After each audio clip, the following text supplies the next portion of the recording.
het girl. Een wasmachine met raaier en een knipperlicht. Een speedboot met een 6-man, want de maas is leeg. De rolstoel van mijn oma met de motor van een graasmachine. En ook de buurman deed het met zijn elektrisch opklapbed.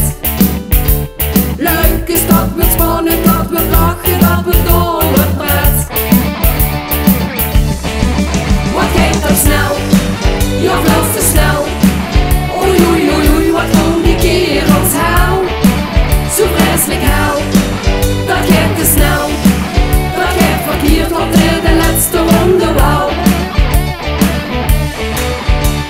Het startschot heeft geklonken, iedereen nu voor de gas. Er zijn de goede chaos die versteken in het gras. Ze hangen vlingen in het glas, vliegen het rond. Trekken flonken koeien in de koeienstront. Vlammen moet de knop, ja het lijkt wel Formule 1. Toch een beweging in het veld, door ze bulderend geweld. De knaster kost een girl, dat is te gek, de raaks niet goed verteld. Nu gaat het snel, ja veel te snel. Het wordt gevierlijk, ja dat is ze wel. Onder de piek, kijk in de mier. Wat komt de raad, dus dan maar 1 en 2. Neemt ze een flinke slag, dan vlucht een auto uit de bocht. Er landt ondersteboven met zijn raaier in de loog.